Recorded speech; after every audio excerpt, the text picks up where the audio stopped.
네, 하루간 경제 뉴스를 종합하는 시간 경제온입니다. 최근 삼성전자 주가가 힘을 못 쓰면서 이 주식 투자자들로부터 외면당했다라는 평가인데요.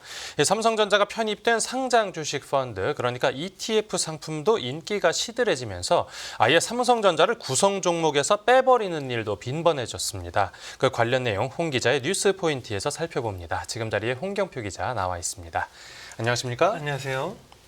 네, 이 상장지수 펀드 이름에서 알 수 있듯이 그러니까 다양한 주식으로 구성된 펀드이면서 또 주식처럼 상장이 돼 있어서 사고 팔기 용이한 상품인데 이 삼성전자 주가가 힘을 못 쓰니까 그 편입 종목에서 삼성전자를 아예 빼버리는 일이 비일비재한가 봅니다. 맞습니다. 최근에 반도체 위기론이 대두된 삼성전자가 국내 상장지수 펀드 ETF 시장에서도 외면당하고 있는 것으로 나타났는데요. 네. 이 고대역폭 메모리 HBM 경쟁에서 주도권을 놓치면서 AI 반도체 공급망에서 소외된 영향이 이 주가는 물론 ETF 시장으로도 이제 번지고 있는 것으로 보입니다.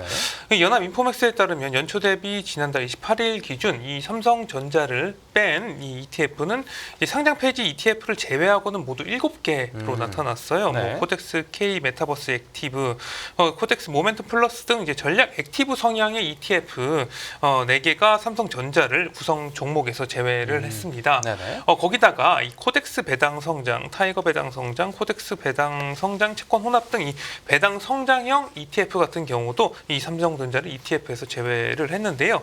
이들 이제 3개 배당 성장 ETF 같은 경우는 모두 한국거래소가 산출하는 이 코스피 배당 성장 50 지수를 일정 수준 이상으로 이제 추정을 하는데 이 거래소가 올해 6월에 이 정기 변경 심사를 통해서 삼성전자를 이 해당 지수 구성 종목에서 이제 빼버린 영향도 상당히 크다고 할 수가 있겠습니다. 네, 지수를 따라서 이제 뺀 거였네요. 맞습니다. 근데 이렇게 기존에 있던 것도 빼는 판이면 아유 새로 출시되는 ETF에는 삼성전자가 들어간 상품은 거의 전무하겠습니다. 네, 맞습니다. 이제 밸류업 ETF처럼 삼성전자와 SK 하이닉스 두 종목을 동시에 이제 신규로 편입한 ETF를 제외하고는 올해 들어서 삼성전자를 편입하지 않다가 새로 담은 ETF는 에이스 엔비디아 밸류체인 액티브라던가 하나로 이제 주주 가치 성장 코리아 액티브 등 이 4개 종목에 불과합니다. 다만 아까 말씀드린 올해 이제 처음으로 상장한 이제 에이스 이제 엔비디아 밸류체인 액티브 같은 경우는 이 SK 하이닉스 선물로 담고 있어요. 그러니까 결국에는 실질적으로는 올해 ETF 3개 종목만 삼성전자를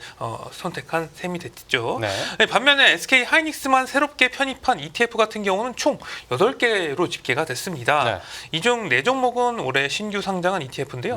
삼성전자는 쑥 빼고 SK 하이닉스만 담은 셈이 됐죠. AI 반도체 테마가 올해 전 세계 증시를 휩쓸면서 국내에도 관련 ETF가 우후죽순 출시된 상황에서 이들 ETF에서도 삼성전자가 소외되고 있는 것으로 볼 수가 있겠습니다. 뭔가 이 삼성전자 대신에 SK 하이닉스가 대체제로 떠오른 모습입니다. 네, 맞습니다. 신규 상장이 아닌 ETF 같은 경우는 대대적인 리밸런싱을 통해서 SK 하이닉스 비중을 늘리고 있어요. 에이스 글로벌 반도체 탑4 플러스 솔라 액티브 ETF 같은 경우는 이 글로벌 반도체 산업을 4개로 이제 분류한 뒤에 이제 부문별 1위 기업에 이제 20% 안팎의 비중으로 집중 투자하는 상품이다라고 볼 수가 있는데요. 그런데 이 상품에서 올해 이제 8월부터 메모리 반도체 부문의 어떤 주식 집중 투자처를 이 삼성전자에서 SK 하이닉스로 변경을 해버렸습니다. 이에 따라서 삼성전자 비중은 한 18.63% 정도 됐는데 3.21%까지 낮아졌고 SK 하이닉스는 안 담았었는데 갑자기 19%까지 이제 확대가 되는 모습이었습니다. 차이가 크게 나타나네요. 네, 맞습니다. 거기다가 유니콘 생성형 AI 강소기업 액티브라는 펀드 같은 경우에는 올해 초에는 SK 하이닉스를 편입도 하지 않았었는데 올해는 최근에는 이제 9.33%까지 늘렸습니다. 이런 것을 보니까 이미 자본 시장에서 삼성전자와 SK 하이닉스 위상이 좀 바뀌고 있는 것을 좀 볼 수가 있겠죠. 네, 알겠습니다. 네, 증시 관련 소식이었고 다음 뉴스 보겠습니다. 네, 해지 맞고 눈 속임 가격 인상, 공정위, 쿠팡 제재 착수. 이 쿠팡이 유료 멤버십 운영과 관련해서 당국 제재를 받게 됐습니다. 맞습니다. 쿠팡이 유료 멤버십을 운영하면서 소비자의 중도 해지를 이제 막았다는 의혹에 공정거래위원회가 제재에 착수했는데요. 공정위는 최근 쿠팡의 전자상거래법 위반 행위에 관해서 제재 의견을 담은 심사 보고서를 이제 발송을 했습니다. 이게 검찰의 일종의 공소장격인데요. 공정위는 쿠팡이 유료 멤버십에 와우 멤버십을 운영하면서 이 기만적인 방법으로 소비자의 계약 해지를 방해했다고 판단한 것으로 알려졌습니다. 네. 이 와우 멤버십 같은 경우는 이 멤버십에 가입한 소비자가 중도 해지를 만약에 신청하더라도 이 차익이 환불되지 않고 월말까지 서비스가 유지되는 방식으로 운영이 됐어요. 원칙적으로 중도 해지게 되면은 신청 즉시 서비스가 중단이 되고 남은 이용 기간에 해당하는 금액이 환불이 돼야 되는데 사실상 뭐 와우 멤버십은 이렇게 되면은 중도 해지가 사실상 불가능하게 된 셈이고요. 네. 네, 공정위는 이 쿠팡과 같은 방식으로 유료 멤버십을 운영한 네이버와 마켓컬리 같은 경우도 전자상거래법 위반에 해당한다고 보고 제재에 착수한 것으로 알려졌습니다. 네. 또 이게 다가 아니네요. 이 맞습니다. 멤버십에 가입할 때 가격 인상에 강제로 동의하게끔 되어 있는 것도 문제 삼았습니다. 네, 이제 쿠팡은 와우 멤버십 이제 가격 인상 과정에서 발생한 이제 소비자 기만 행위 역시 심사 보고서의 제재 대상으로 포함을 했는데요. 네. 쿠팡은 이제 최근에 이제 멤버십 가격을 월 4,990원에서 7,890원으로 인상을 했습니다. 네. 그러면서 이 상품 결제창에 와우 월회비 변경 동의 문구를 포함해서 이 결제 버튼만 누르면 자동적으로 이 멤버십 가격 인상에 동의한 걸로 간주를 하게 했어요.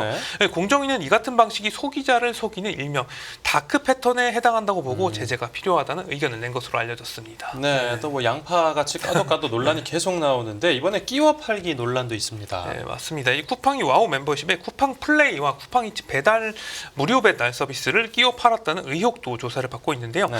실적이 저조한 일부 PB 상품의 경우에 할인 행사를 진행하면서 하도급 업체 판촉 비용을 이제 전가하는 의혹 역시 조사 선상에 올라가 있습니다. 예. 이 쿠팡의 자회사인 쿠팡이츠 같은 경우는 이 음식 가격과 할인 혜택 등을 다른 배달 앱과 동일한 수준으로 맞추도록 입점 업체에 이제 강요했다는 의혹을 받고 있는데요. 이게 네. 일명 최애 대우인데 이 최애 대우 이제 요구로 공정위 조사를 받고 있습니다. 그리고 이미 제재가 의결된 사건을 둘러싼 법적 공방 같은 경우도 다소 진행 중입니다. 네. 쿠팡은 올해 6월 검색 알고리즘 조작을 통한 PB 부당 우대 행위와 관련해서 공정위로부터 시정명령과 1,628억 원의 과징금을 또 부과받았었습니다. 네. 하도급 업체 허위 단가 서면을 발급한 행위, 최저가 보장 정책으로 인한 마진 손실을 줄이기 위해서 납품업체에 갑질을 한 행위에 대해서도 각각 이제 공정위 제재가 의결이 됐는데요. 네. 이 사건들은 이제 쿠팡이 이제 공정위 처분에 불복하면서 행정소송을 제기하면서 현재 법원 심사가 진행 중인 상황이라고 볼 수가 있겠습니다. 네, 알겠습니다. 네, 쿠팡 관련 공정위 제재 소식이었고 다음 뉴스 보겠습니다. 네, 조단위 IPO 되어들 너도나도 중복 상장.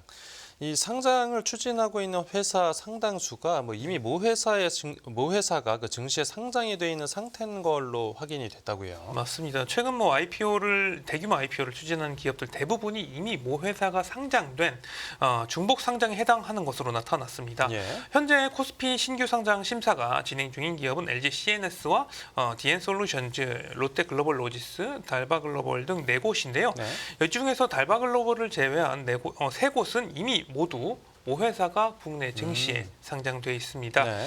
LG CNS의 최대 주주는 50% 지분을 보유한 주 LG고요. 네. 롯데 글로벌로지스는 46%를 가진 롯데 지주.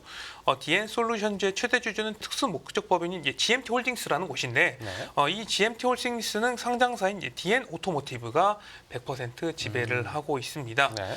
그리고 최근에 이제 상장 주관사 선정을 마치면서 IPO에 본격적 시동을 건 SKN 무브도 비슷한 상황인데요. 예. 이 SKN 무브의 최대 주주도 SK 이노베이션인 상황이라고 볼 수가 있겠습니다. 예.